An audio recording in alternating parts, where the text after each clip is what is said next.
Hi, Des again. I thought I would do something that I hope people will find useful.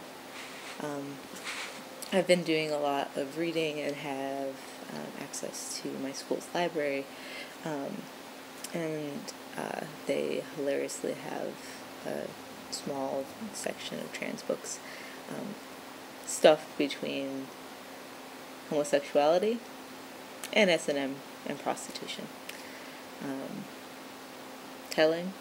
I don't know. So yeah, I have access to all these books, and I've done a lot of reading, and so I thought that maybe it would be cool if I showed you books that I thought, or basically reviewed the books or sort of summarized them so that you guys can get an idea if that's a book that you might want to read or whatever. And if you read it, we could have like a discussion about what you thought about it or whatever.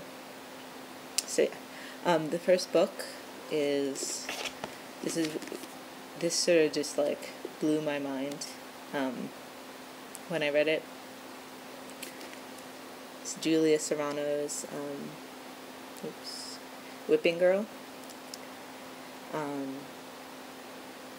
It's really awesome.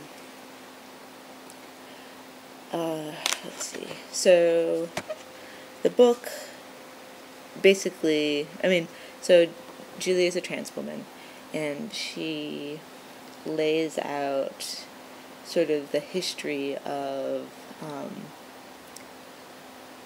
our society's preoccupation with femininity, in terms of when in the past doctors were really concerned about men who wanted to be women. Part of that concern was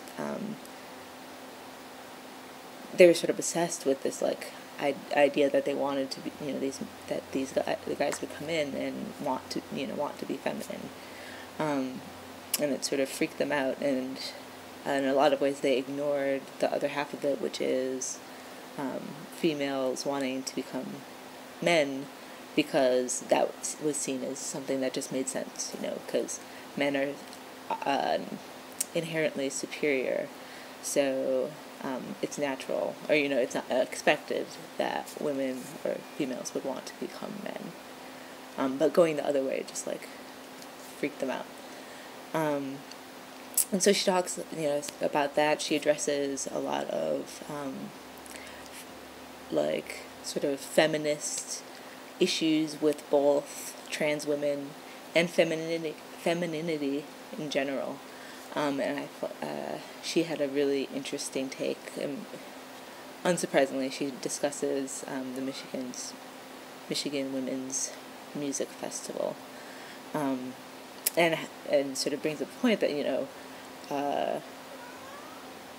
trans guys are there, or trans masculine identified people who might even go by like male pronouns, for example, and masculinity in women, especially in the sort of lesbian community, is something people are proud of or very accepting of and supportive of.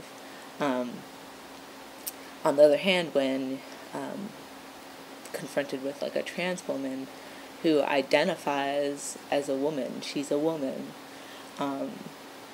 somehow anything that she, any traits that she have come from like male and like a male socialization, and there's no way that she can get rid of that, despite the fact that she feels that she is a woman. And so that was really interesting. Just the idea that our society is really just against femininity, or femininity is a second class to masculinity in sort of all forms generally. So that's a lot of what the book is about, and really struck me, especially since I don't feel really masculine. So that was something that I was really interested in reading. The other thing that she does really well is set up, she has a whole chapter where she defines her terms in terms of trans people, and defining, male and female gender identity, gender expression, gender role. She uses for people who are comfortable with the sex and gender they were assigned at birth, the word cis. So cis-sexual people as opposed to transsexual people, in an effort to sort of to bring the things onto a level playing field, instead of saying, biological or normal, or, something that elevates the status of people who were lucky enough to be born in the body that they feel more comfortable in, which I thought was awesome. She also proposes, in terms of a model, to explain variation in terms of people's physical sex, gender identity, gender expression, and gender roles as inclines. And so you have these inclines interacting, instead of sort of thinking about it as like a spectrum, and really being those things apart. And one of the most useful concepts she came up with is or that she proposes, is subconscious sex.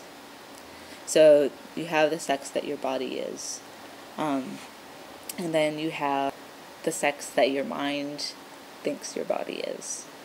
And that can be totally different from your perception of your gender, or your gender expression or gender role. Your underlying subconscious sex as being, either male or female, or something in between. And I remember when I was reading that really helped me sort of think about myself,